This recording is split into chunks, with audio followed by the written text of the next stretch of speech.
In this video, I'm going to show you how to blend photos in GIMP using a simple layer mask and gradient technique. This is one of the easiest ways to create a smooth photo transition, whether you're making a composite, a collage, or just trying to merge two images naturally. If you want to learn a clean, professional-looking method without complicating editing, you're in the right place. And before we start, make sure to hit like and subscribe for more easy GIMP tutorials just like this one. All right, let's jump in. First, open GIMP and bring in your first image by going to File, then Open. Select the photo that will sit at the bottom of your composition and click Open. Now, to add your second photo on top, go to File again and choose Open as Layers. This is important because it imports the second image as a separate layer, which gives you full control over how the two photos blend together. Once both images are in GIMP, make sure your Layers panel is visible. If you don't see it on the right side, just press Ctrl and L to bring it back.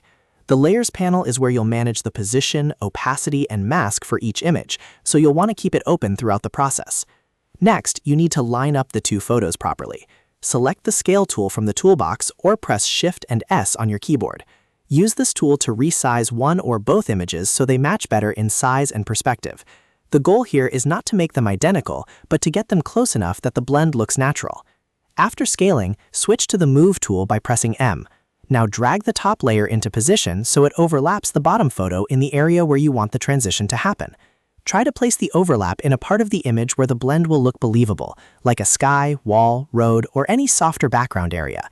The more intentional your overlap is, the better the final result will look. Now comes the key part, adding a layer mask. Go to the Layers panel, right-click the top layer, and choose Add Layer Mask. When the dialog box appears, select White, which means full opacity, and then click Add. You should now see a white thumbnail next to your layer preview. That white thumbnail is your mask, and it's what you'll use to hide part of the top image gradually. Before you apply the blend, press D on your keyboard to reset your foreground and background colors to the default black and white. This matters because when you paint on a layer mask, black hides parts of the layer and white reveals them. With the default color set, you're ready to create a smooth transition. Now select the Gradient tool by pressing G. In the tool options, make sure the gradient style is set to FG to BG RGB, and the shape is set to linear. These settings give you a simple straight blend, which is exactly what you want for most photo transitions. This step is very important. Click directly on the white layer mask thumbnail in the Layers panel. If you click the actual image instead of the mask, the gradient will affect the photo itself, not the transparency. Once the mask thumbnail is active, you're editing the hide and reveal effect, which is the whole secret to blending photos cleanly. Now click and drag across the overlapping area on the canvas where the two photos meet.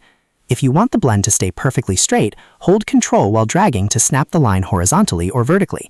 This can help a lot when you need a clean edge or a precise transition. When you release the mouse button, the black part of the gradient will hide some of the top layer, revealing the bottom photo underneath and creating that smooth blend effect. If the transition doesn't look quite right, don't worry. You can always undo and try again, or drag in a different direction to adjust the fade. The great thing about using a layer mask is that nothing is permanently deleted. You can always refine it later with a brush or another gradient if needed. Once the blend looks good, press Enter to confirm the gradient placement. At this point, your two photos should merge together much more naturally, with a soft fade between them instead of a hard cut. That's the basic method for blending photos in GIMP, and it works really well for beginners and more advanced edits too. If you want, you can take this even further by adjusting opacity, using more advanced masks, or combining this with color correction for an even more polished result.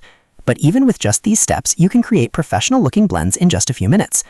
If this tutorial helped you, please give it a like, subscribe for more GIMP tips and editing tutorials, and let me know in the comments what software tutorial you want to see next. Thanks for watching, and I'll see you in the next one.